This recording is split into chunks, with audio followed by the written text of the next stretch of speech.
Alright guys and girls, I put the John Deere back together.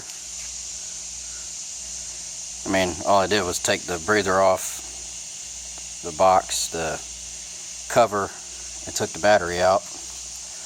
And also took the starter off and the oil fill dipstick. So, all in all, not much. Just to gain access to see things. So, I found out that all the Radio Shacks within an hour's distance all closed down. So,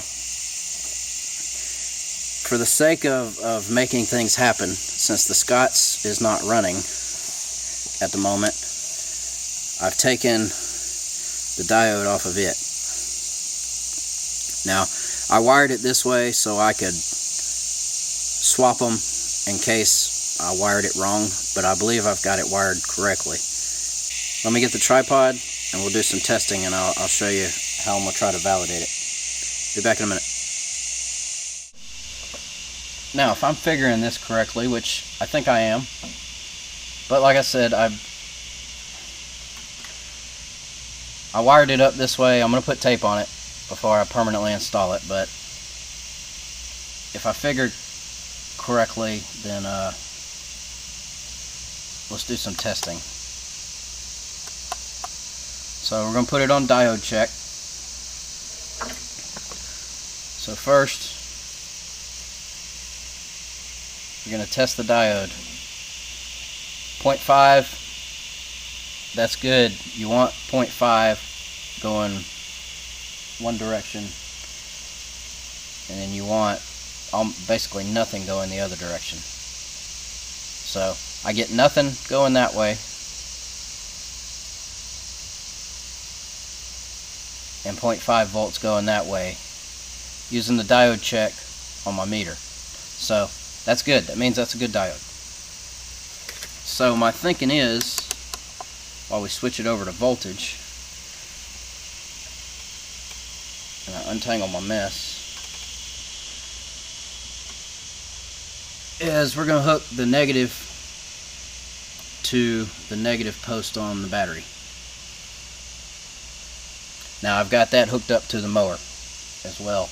It's probably out of the shot, but if you look, battery's got 12 volts, 12.57. So the battery's good. So, like I said in the other video, essentially this is connected to the positive battery post, to the positive on the battery. It's connected with the same wire that goes to the battery on the coil. So just for testing, when I give that voltage, it should not be backfeeding voltage into the stator. Now if I do that side, I get 12 volts. Now if I touch my other connector, I should not have anything.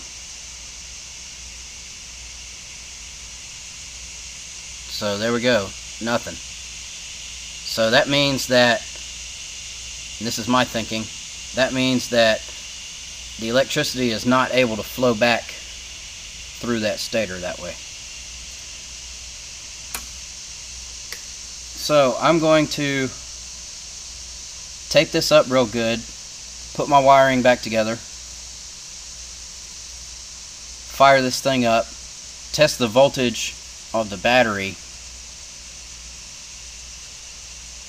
and see if it's higher when it's running. If it is, then I know that the current's getting back to the battery, and we just tested that it's not going back towards the stator. So this diode should be good. Alright, I'm going to get this hooked up and we'll see what happens. Alright, everything's hooked back up. Let's read our voltage.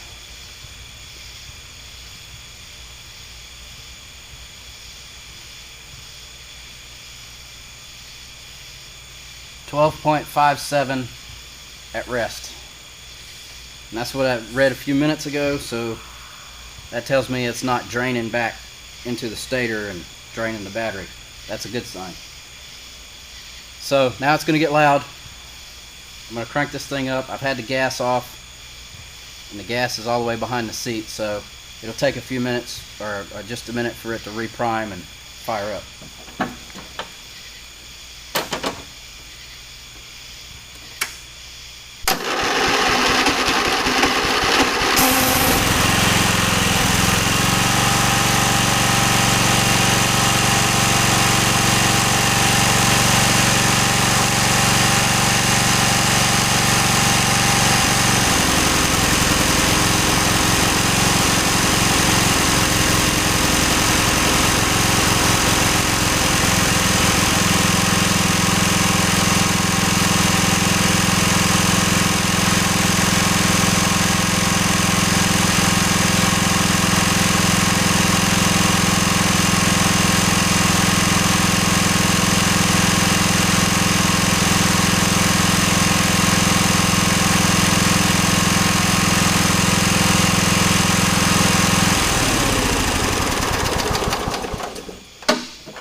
Well guys, I think that was a success. I don't know how well you could see it with it running. I know you couldn't hear me, I didn't even try to talk, but it was going up from 12.57, it went all the way up to 13. I'm sure it would have kept going to wherever it needs to be. Well guys, I'm going to call this one fixed. All it needs now is a new set of blades. Alright guys, that's all I got for this. I'm done with this mower for now. Well, till tomorrow or whenever I find blades. So, we'll see you next time on Chaos Garage.